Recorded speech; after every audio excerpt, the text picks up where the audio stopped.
So contract is promise built a theory of contract around one of the principles of contract, which is the will principle, or the idea that parties should be held responsible because they have bound themselves.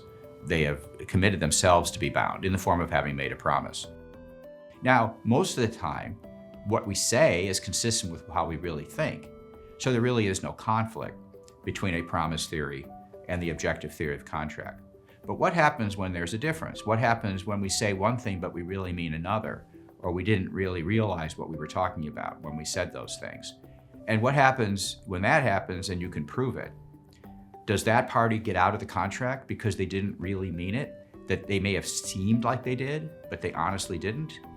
On a purely promissory basis, they didn't really make the promise. It looked like they did, but they actually didn't. So if the morality of contract is based on the morality of keeping one's promise and they didn't really make a promise, they should get out. But contract law doesn't work that way, and it has really never worked that way.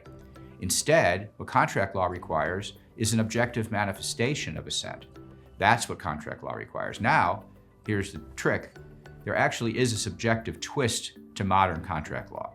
And that is, if both parties shared a subjective understanding of a particular word in the contract, let's say, that was not the reasonable meaning of the word, it was their own private meaning, but they both shared it, then that subjective agreement would be the contract, not the objective meaning of the terms. But if they didn't both mean the same thing, one party had one subjective understanding and another party had another subjective understanding, the party whose subjective understanding corresponds to the reasonable meaning is the one that would win.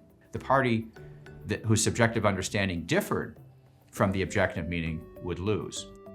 So the objective meaning is going to take priority over subjective assent when the two parties disagree about subjective intent or subjective assent. The objective theory of contract holds that to find that there's been assent to a contract by a contracting party, you don't actually examine his subjective mental state or her subjective mental state to see if they really meant to do this. What you examine is their outward behavior. What did they express?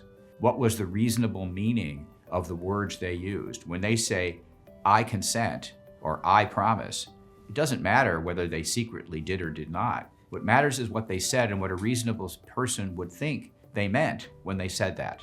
That's the objective theory of contract.